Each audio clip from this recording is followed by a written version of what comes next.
Thank you for listening to my podcast. My name is Sylvie, and before I start with this episode, I want to inform you that you only have 48 hours to join the concussion community before the doors will close at Sunday midnight. Click on the link in the description or go to theconcussioncommunity.com. Hope to see you there. For now, let's continue with this episode. A broken leg gets more attention than a concussion. How did the people around you respond? So many times, I wished I had a broken bone instead of a concussion. You don't have to explain what a broken bone is. Everyone will help you if they see you in a wheelchair or walking on crutches. But having a concussion is an invisible injury. People don't see it. They don't know how it feels, and they don't expect that the healing journey will take so long.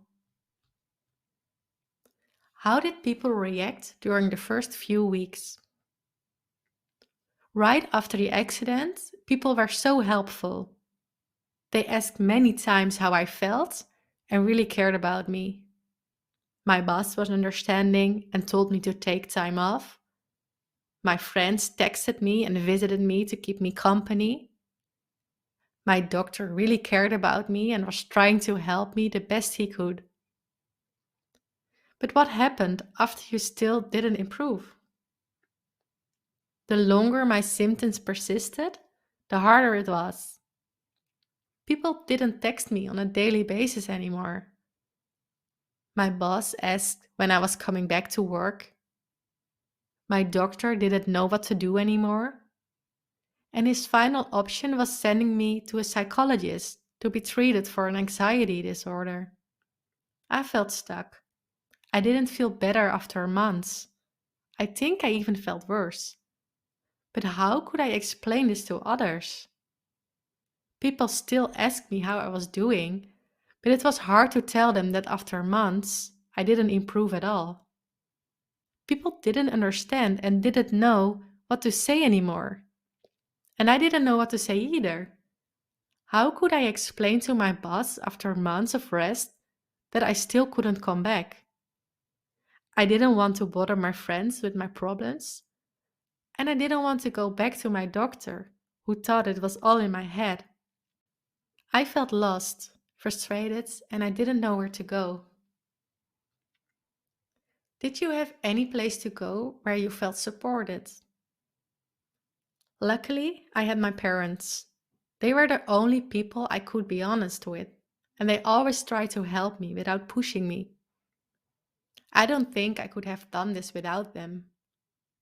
They lived in a quiet place near the beach, and every time I felt overwhelmed in the busy city of Amsterdam, I escaped to them. Believe me, that happened a lot. I was grateful that I had a place to go, but on the other hand, it felt like I was escaping my real world. My real life in Amsterdam continued without me, and I always felt like I missed out on everything. I totally understand that not everybody has a close connection with their family or a place to go. I'm really grateful that I had this, but I still felt lonely in my journey. My parents did the best they could to understand me, but I still got comments like, some days I'm more tired as well, or we all have our bad days. But what else can you say when your child is not feeling well and you have no clue about how she feels? How did people respond after years?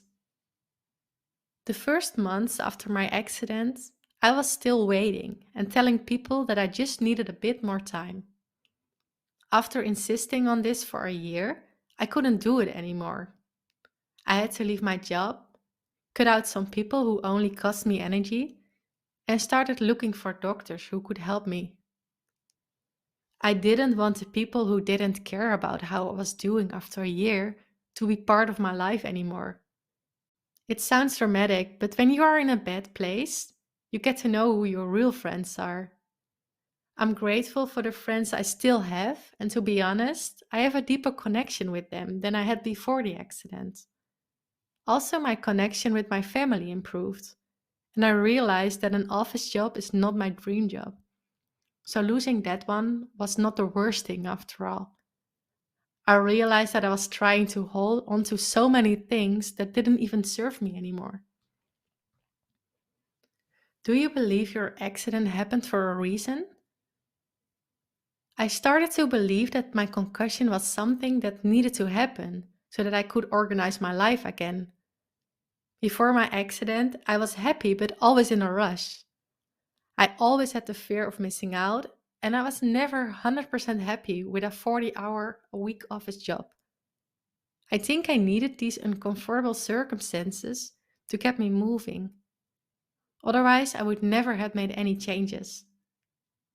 And of course, it was a hard time with a lot of struggles and pain, and I don't want to experience that ever again, but I can see the positive side of it as well.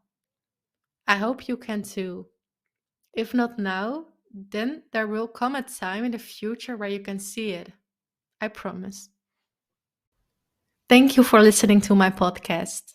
Just a quick reminder, the doors to the community will close within 48 hours at coming Sunday midnight. So make sure you are on time. For the people who don't know the concussion community, within this community, we help people to not feel alone, to heal faster, and to regain their life. So what's inside? There is a library of 160 classes, 11 courses. There's daily support from me within the community, so you can ask your questions. There's a private podcast, and I share posts and content you won't find anywhere else. And there is a private community to connect with others in the same situation. I truly believe this combination is so helpful because you can connect with professionals who do believe you, and you can connect with others who really get how you feel, so you don't feel alone anymore. These things were so important for me to move forward, to get at the point where I am right now, and I just want you to get to that same point. So again, the doors are open until Sunday midnight. Click on the link in the description to join or to get more information, or go to theconcussioncommunity.com. I can't wait to see and hear more from you on the other side.